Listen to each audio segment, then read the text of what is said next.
Hello everyone, मैं doctor Shivani और आज इस वीडियो में बात करने वाले हैं कि हॉस्पिटल बैग कैसे पैक करना है, हॉस्पिटल बैग में क्या क्या सामान रखना है मदर। ये बहुत ही ज़्यादा स्पेशल होने वाला है हर उस फीमेल के लिए जो अभी प्रेगनेंसी जल्दी में है या फिर जिसकी डिलीवरी पास आने वाली है। डॉक्टर ने बोल दिया है कि अब कुछ ही समय रह गया है, आपके पास एक नन्हा मुन्ना सा मेहमान आने वाला है। सो ये वीडियो बिल्कुल मिस मत करना क्योंकि बहुत इंपॉर्टेंट बातें हैं। प्लस मैं अपना पर्सनल एक्सपीरियंस भी इसमें शेयर करने वाली हूँ। प्लस शेयर भी कर देना उन लोगों को जिसके इस वीडियो की जरूरत है, जो प्रेग्नेंट है या डिलीवरी जिनकी होने वाली है।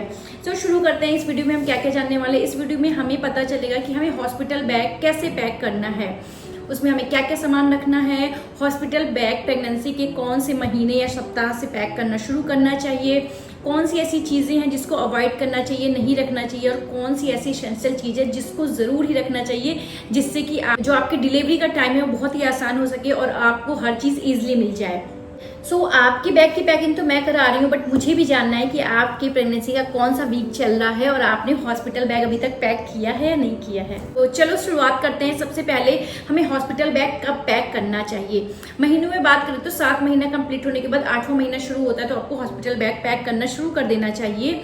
दूसरा, अगर हफ्ते में बात करें तो 30 से 32 हफ्ते के बीच आपको हॉस्पिटल बैग पैक करके रख लेना चाहिए। इसके बाद डिलीवरी कभी भी हो सकती है, कभी भी लेबर पेन आ सकते हैं। हम हमेशा चाहते हैं कि आपकी डिलीवरी एटलीस्ट 37 वीक्स तक कंप्लीट हो, बट फिर भी हमें हर तरह से तैयार रहने की जरूरत है। सबसे पहले जो मैटर करता है वो आपको हॉस्पिटल बैग कैसा हो, लेयर्स वाला हो या फिर एक साथ सारा सामान भरना है। जो मदर का बैग है और बेबी का बैग है, 2 अलग अलग बैग होना चाहिए जिससे कि इजिली चीजें मिल जाए। बैग भी कैसे होने चाहिए, बैग लेयर वाइज होने चाहिए। ऐसे नहीं कि सिर्फ सिंगल जिप वाला बैग है उसी में सब रखा है, ढूंढ रहे हैं हम, कुछ भी नहीं मिल रहा है। अगर आप जिप टाइप बैग लोगे, कई सारे जिसमें पॉकेट्स होते हैं, कुछ इंपॉर्टेंट प्रोडक्ट के लिंक्स मैं डिस्क्रिप्शन में दे दूंगी जिसको जरूर देखना। कुछ गलतियां मैंने भी अपने टाइम पे की थी जो आपको रिपीट नहीं करनी है, तो ये वीडियो पूरा देखना, बहुत ही इंटरेस्टिंग होने वाला है। मैं शेयर करूंगी कि मैंने भी कुछ फ्लॉज क्या क्या किए थे, लेकिन मैं चाहती हूँ वो आप बिल्कुल मत करो। इसमें क्या था कि आपको बैग अच्छे से चूज करना है जो कि लेयर वाइज हो, जिसमें सारी चीजें अलग अलग आप रख सकते हो।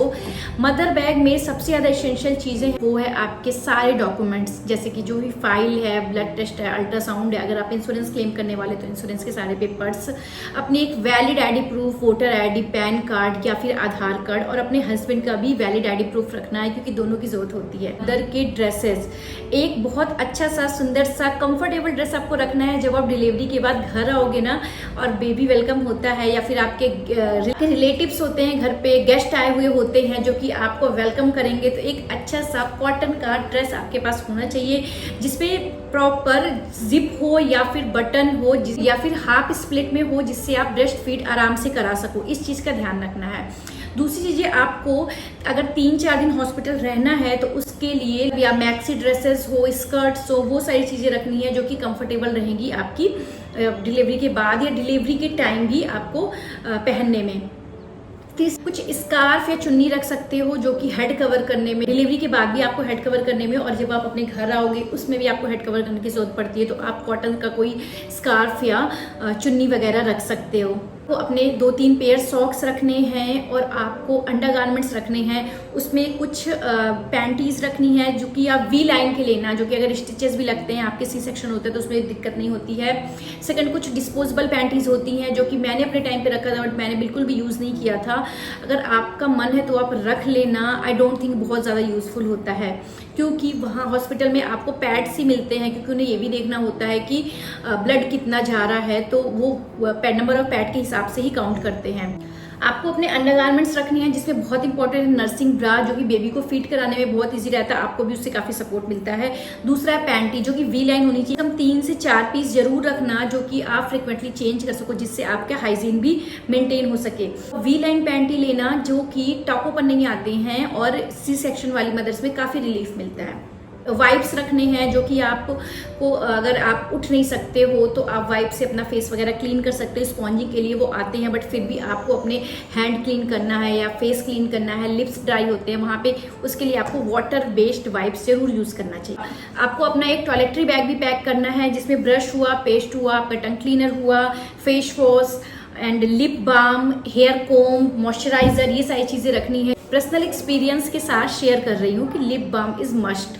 आप एक अपने लिए हैंड टॉवल जरूर रखना, प्लस अपना वाटर बॉटल। अगर आपको ल्यूकवार्म वाटर पीना है या नॉर्मल पानी पीना है, अगर आप अपने बॉटल में रखोगे तो वो ज़्यादा आपके लिए इजी रहेगा, क्योंकि डिलीवरी के बाद के जो 2-3 दिन हम हॉस्पिटल में रहते हैं, अगर आपका सी सेक्शन होता है तो उसमें बड़ा अजीब सा लगता है किसी से बार बार कि पानी देना। इवन मेरे साथ तो मेरी मम्मी भी रुकी हुई थी, फिर भी मैं बार बार नहीं कह पाती थी, क्योंकि कभी मैंने अपने आप को इस तरह महसूस ही नहीं किया था कि मैं लेटी हुई हूँ, लोग मेरी सेवा कर रहे हैं। बट अपने आप को थोड़ा सा प्रैक्टिकल रखना है कि ये टाइम है, निकल जाए। मतलब मुझे अपने टाइम में बहुत ही अजीब लग रहा था, बट धीरे धीरे मैंने रियलाइज किया कि वो टाइम होता है जहाँ आपको सपोर्ट की जरूरत है, उसके बाद होल लाइफ तो आप ही करने वाले हो। सो वहाँ पे आपको अपना वाटर बॉटल भी रखना है, जिससे कि आप एक तो इनटेक भी आपका पता चलेगा कितना वाटर इनटेक कर रहे हो, प्लस आपको जिस टेम्परेचर का पानी चाहिए वो टेम्परेचर का पानी भी आप पी सकते हो। नेक्स्ट, अगर बेबी के बैग की बात की जाए तो बेबी का बैग पहले तो डायपर बैग लेना, जिससे कि सारे सेक्शन अलग अलग होते हैं। बेबी का बैग पैक करने की बात हो तो बेबी की जितनी भी क्लोथिंग रखेंगे, कोशिश करना कि 2 पीस वाले क्लॉथ रखो, जिसमें ऊपर अलग नीचे अलग हो। रॉम्पर्स वगैरह में बहुत ज़्यादा कंफर्टेबल नहीं रहता न्यू बॉर्न, आप कुछ दिन के बाद उसको यूज़ कर सकते हो। सारे क्लॉथ जो होंगे कम से कम 3-4 पेयर हों और सारे ही कॉटन के हों, क्योंकि कभी कभी दिन में हमें 1 से 2 बार या 3 बार भी चेंज करने की जरूरत पड़ती है फॉर हाइजीन पर्पज़, या फिर कुछ लग जाता है तो उस वजह से भी तो हॉस्पिटल में हमें एक्स्ट्रा केयर करने की जरूरत तो पड़ती ही है।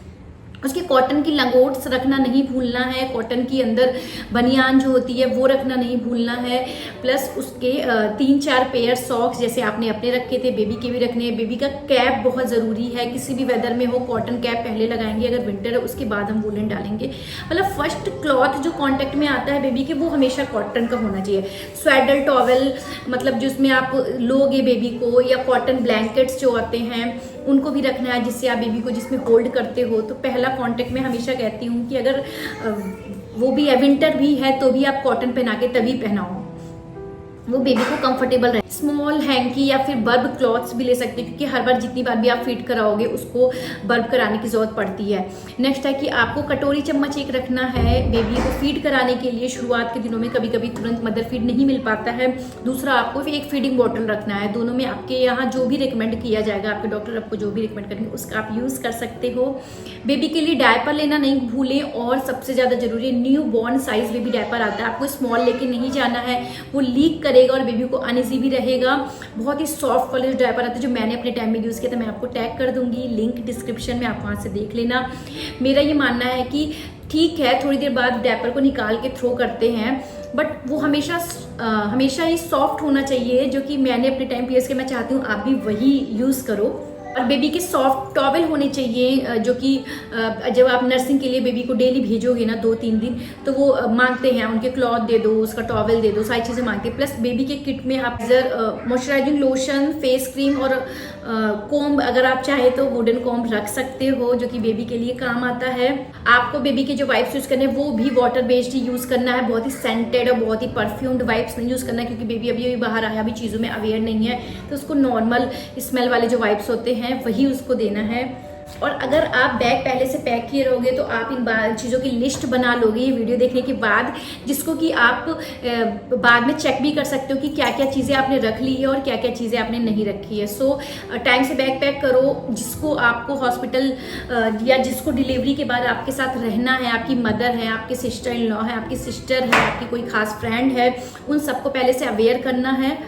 अब कुछ ऐसी चीज़ें जान लेते हैं जिनका कोई भी यूज़ नहीं है, जैसे बड़े बड़े कैरी कॉट, उसको हॉस्पिटल में कोई यूज़ नहीं होता, आप बेबी को घर पे ले आओ, उसके बाद आप उसको यूज़ कर सकते हो। ओवर साइज क्लॉथिंग, बहुत ज़्यादा बड़े कपड़े लोगे, न्यू बॉर्न बेबी है, बहुत ही छोटा, इवन मैं तो कहती हूँ न्यू बॉर्न साइज के ही कपड़े पहनाओ, जिसमें बेबी प्रॉपर दिखता है, आने जाने वाले को भी उसको टच कर करके देखने की जरूरत नहीं पड़ती है, क्योंकि उस समय बहुत ज़्यादा मैटर करता है कि आपका उससे इन्फेक्शन ना हो जाए, आपका इन्वायरमेंट कैसा है। बहुत ज़्यादा इन्फेक्शन, बहुत सारे लोग आते हैं, हम उन्हें मना भी नहीं कर पाते हैं, सो इस चीज़ का ध्यान रखना है। नेक्स्ट है कि आप अपने लिए और बेबी के लिए जो भी लोगे क्लॉथ वो कॉटन का होना चाहिए, जो कि कंफर्टेबल होता है।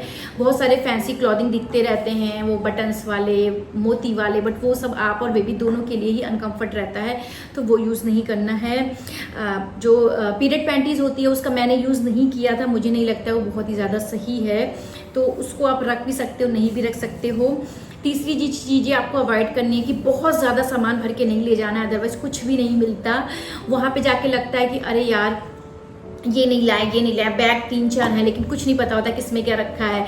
सेक्शन वाले बैग यूज़ करने हैं, प्लस हर टाइम हर ड्रेस का एक पेयर बना के रखो। एक पैकेट निकाला, उसमें उसके बनियान भी है, उसकी लंगोट भी है, उसका ऊपर का टॉप भी है, नीचे का पैंट भी है, और उसमें उसके ग्लव्स, मतलब अगर आपने मिटेंस रखे हुए हैं जो कि बहुत ज़्यादा नेसेसरी नहीं होता, बट आप मिटेंस भी रख सकते हो, उसके सॉक्स भी रख सकते हो, उसका कैप भी रख सकते हो। एक एक सेट ऐसे 5-6 सेट बना के रख लेना, क्योंकि जो भी मांगे एक सेट निकाला और दे दिया। अदरवाइज लोग तुम्हें ही जगह जगह के पूछेंगे ये कहाँ रखा है, वो कहाँ रखा है, तो आपको बाद में प्रॉब्लम नहीं होगी। सो इन सब बातों का ध्यान रखना है। बैग बहुत अच्छे से पैक करना है। तो